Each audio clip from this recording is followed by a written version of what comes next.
जो ऍक्सिडेंट झाला होता, घातपात झाला होता, जे काय झालं त्याबद्दल मी बोलत आलेलो आहे. मला बरेच लोक म्हणतात की कशाला बोलतो, शांत राहा.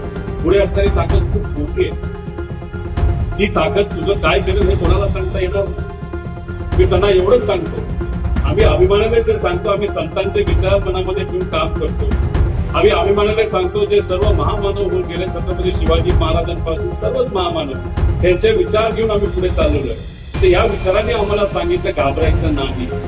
जे खरे ते खरे ते मांडायचं.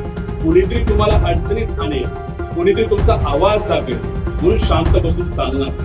तुम्ही मला समजून सांगा, जर मी माझ्या काकांबद्दल, माझ्या नेत्यांबद्दल जर लढलो नाही, मी घरी बसून दरवाजा लावून जर घाबरून बसलो, तर उद्या जर तुम्ही आमच्याकडे आला, कारण आम्ही राजकारणामध्ये, एखादी महिला, पीडित महिला माझ्याकडे आली, शेतकरी आमच्याकडे आला, कष्टकरी आला, युवा जर आला, तर मी त्यांना न्याय देऊ शकेल का? जो काकासाठीच लढला नाही, जो नेत्यासाठीच लढला नाही, तो गरिबासाठी कसं लढेल? त्यामुळे हे सगळ्यात महत्वाचं आहे. आणि खरी ही विचाराची ताकद आहे. आणि ही विचाराची ताकद अशीच येत नसते हो. ठीक आहे, मला अशीच मिळालेली नाही. ही जर कोणामुळे मिळाली असेल तर हे सगळे जे हबब, हे जे महाराज आहेत, त्याच्याबरोबर संत विचार जे आहेत, यांच्यामुळे खरी ही ताकद त्या ठिकाणी मिळालेली. कारण यांनी सुद्धा संघर्ष खूप मोठ्या प्रमाणात केलेला आहे.